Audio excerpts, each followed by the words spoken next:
Hello, everyone. This is Kenechi Okeleke. It's a pleasure to join you as always for the Tech in Ghana conference. Unfortunately, I can't be there physically this year, but I look forward to seeing you all again in subsequent editions. So, today I'll share some insights on the connectivity landscape in Ghana as well as key trends to look out for in the coming years. Now, let's start by looking at how the market has evolved in the last 3 years. Now, the numbers on the left-hand side of the screen, show new additions to the connectivity landscape in 2022. Now, I'll call out one of those numbers, and that's for smartphone connections. So 2 million of those were added last year alone. And that means many more connections that could potentially access the innovations and solutions that are being built on mobile broadband networks across the country. Now, 3G is still the dominant technology in Ghana, as we can see on the chart on the right-hand side, and it will remain so for the foreseeable future. But it is encouraging to note that 4G is firmly on the upward trajectory. So moving on now to mobile money transactions, and what we can see, they're not showing any signs of slowing down in Ghana. So data from the Bank of Ghana shows that over 1 trillion cedis worth of transactions were processed in the country through mobile devices in 2022. Now, this represents a 22% growth year on year compared to the GDP growth of 3.1%. If we move on now to startup funding, I'm sure this will be part of the discussions that will be happening at this year's event. Now, for Ghana, it's a mixed picture.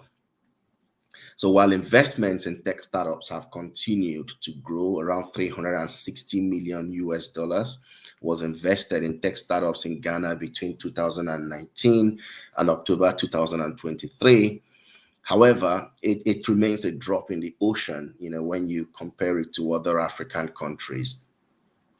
So the amount raised by tech startups in Ghana, this 360 million we talked about, is less than 3% of the total sum raised across Africa.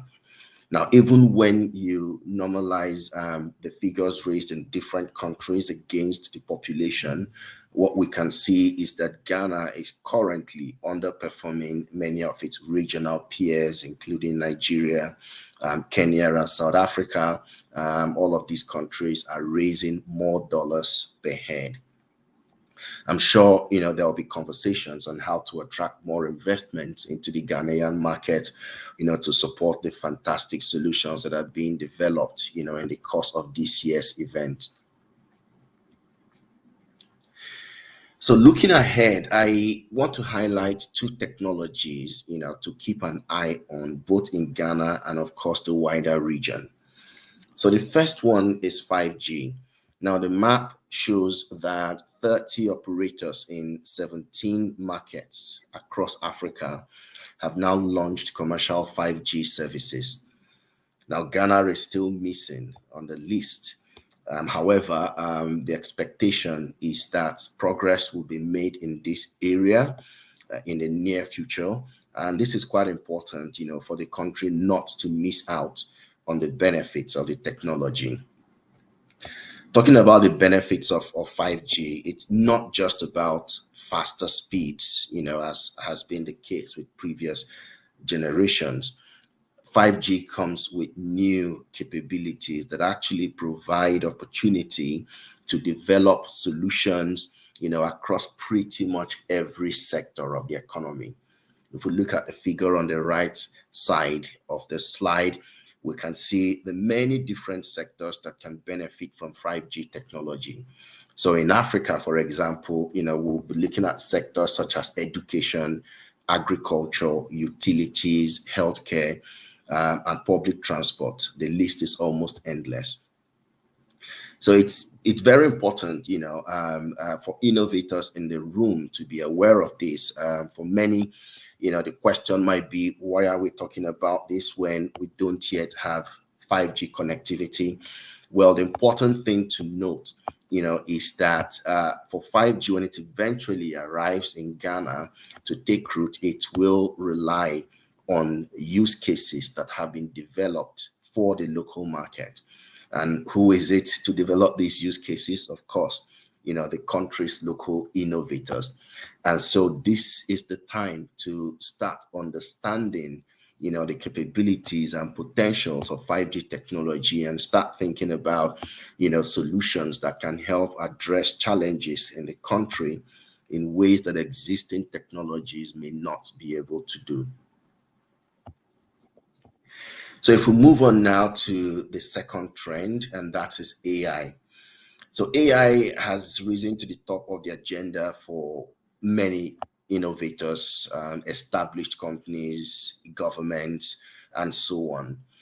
Now, the interesting thing about AI is that it's not just a developed markets trend or phenomenon. It's actually been applied in Africa and other developing countries almost as quickly as anywhere else. So earlier this year, for example, Google announced 6 new AI use cases for Africa, as we can see on the left side of the screen. And some of these are addressing challenges that are unique to the region. So in Ghana, IDRC and Strathmore University, who running a research on AI solutions in Africa, have tracked 23 AI solutions in 11 sectors across the country. According to their data, family and education top the list, of sectors that are currently benefiting from AI applications. But of course, there are several other sectors that are also seeing the impact of AI. Now, it's not just enough to watch this trend. I think efforts need to be made to ensure that the right elements are put in place, to fully benefit from it.